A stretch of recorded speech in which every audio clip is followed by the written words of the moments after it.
Hello everyone. Hope you all are safe and fine. It's me, your English teacher Rati Chaudhary. Today we will start a new chapter of class 6 English literature, and that is two kinds of food. So let's start with this chapter, that is two kinds of food. It is a story of Guru Nanak. Guru Nanak was the first of the pupil known as Sikhs. He did not like the hatred between some of the Hindus and some of the Muslims, and he always tried to bring better understanding between these two groups. He also tried to get people to give up caste prejudices. Guru Nanak ji को पहले सिख के रूप में जाना जाता है। उन्होंने हिंदू और मुसलमानों से कभी नफरत नहीं की और उन्होंने क्या किया, हमेशा इन दो ग्रुप में आपस में बेटर अंडरस्टैंडिंग बनाने की कोशिश की और वो हमेशा कास्ट सिस्टम को खत्म करना चाहते थे। One day, while traveling with a companion, Nanak took shelter in the house of a poor low-caste Hindu carpenter named Lalo. He took a liking to Lalo and stayed with him for 2 weeks. और क्या होता है कि उन्होंने हमेशा एक साथी के साथ यात्रा करी थी और उन्होंने एक दिन क्या किया कि जब वो ट्रैवलिंग कर रहे थे अपने एक साथी के साथ, तो उन्होंने एक गरीब लालू नाम के हिंदू कारपेंटर के यहाँ शरण ली और उन्हें वो लालू पसंद आ गया था, इसलिए वो 2 वीक तक उनके यहाँ रुकने का उन्होंने निश्चय किया। Then he heard that people were saying Nanak is a high caste Hindu. Why should he be staying with a low caste man? It is not proper.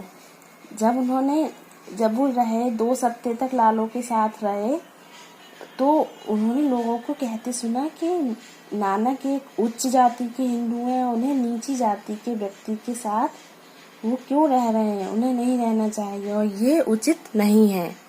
One day a wealthy landlord of the neighborhood decided to give a big feast and to invite all the 4 castes of Hindu, Brahmins, military, merchants and workers. एक दिन क्या हुआ, एक धनी जमींदार ने हिंदुओं की सभी 4 जातियों जो कि थी ब्राह्मण, सैन्य, व्यापारी और श्रमिक, इन चारों जो भी थी जातियां, उन सभी को दावत के लिए आमंत्रित किया। A Brahmin friend of Guru Nanak came to him and told him about the feast. Guru Nanak के ब्राह्मण मित्र उनके पास आए और उन्होंने उन्हें दावत के बारे में बताया। You really must go. Please go for my sake, he said. But Nanak did not believe in caste and considered all men equal. He did not like the idea and said, I do not belong to any of the 4 castes, so why invite me?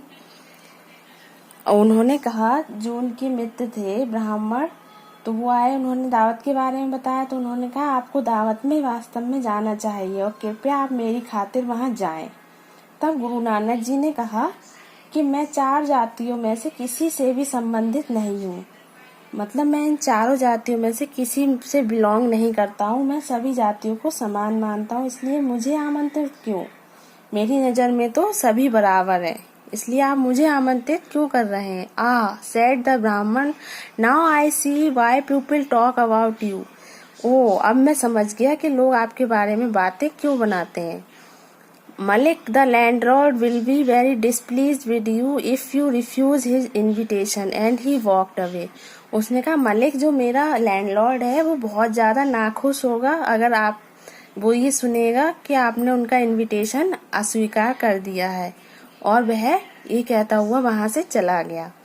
Nanak did not go to the feast, and sure enough afterwards Malik came and met him.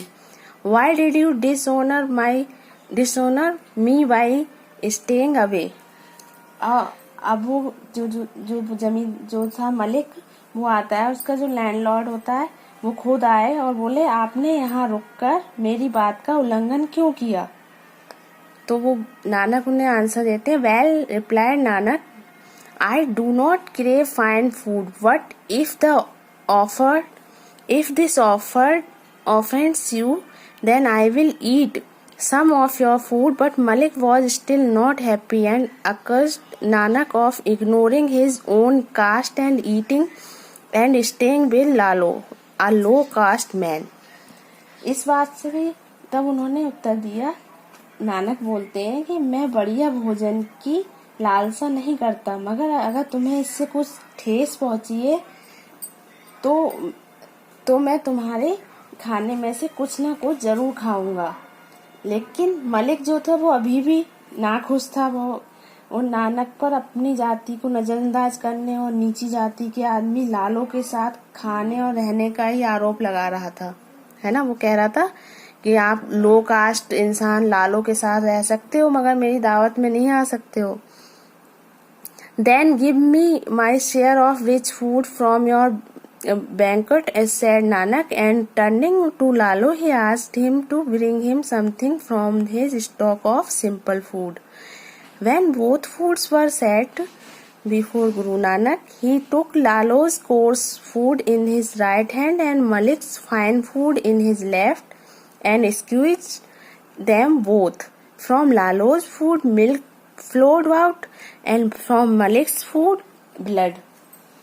अब क्या होता है कि फिर नानक ने कहा कि आप अपने खाने में से एक हिस्सा लाकर मुझे दें, मलिक से कहा, और दूसरी तरफ उन्होंने लालो से कहा कि वह अपने साधारण सिंपल फूड में से कुछ खाना लाकर उन्हें दे। जब दोनों प्रकार का खाना गुरु नानक जी के सामने रखा गया, तब नानक ने लालो का खाना अपने राइट हैंड में लिया और मलिक का खाना अपने लेफ्ट हैंड में लिया और दोनों खानों को निचोड़ दिया। लालो के खाने से दूध निकला और मलिक के खाने से ब्लड निकला।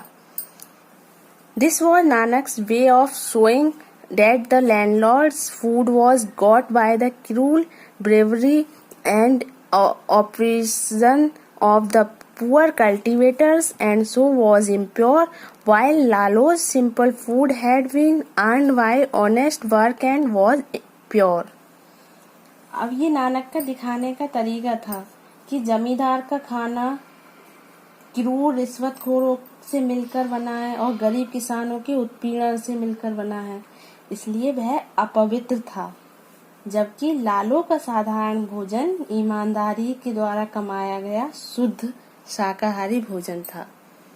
इस तरह से उन्होंने ये शो करा दोनों खानों को साथ में रखकर। आपका ये चैप्टर यहीं पर फिनिश होता है। आई होप आपको ये स्टोरी समझ आई होगी, काफी इंटरेस्टिंग स्टोरी थी। और आगे हम नेक्स्ट वीडियो में अपने नेक्स्ट चैप्टर के साथ फिर मिलेंगे। Bye bye, take care.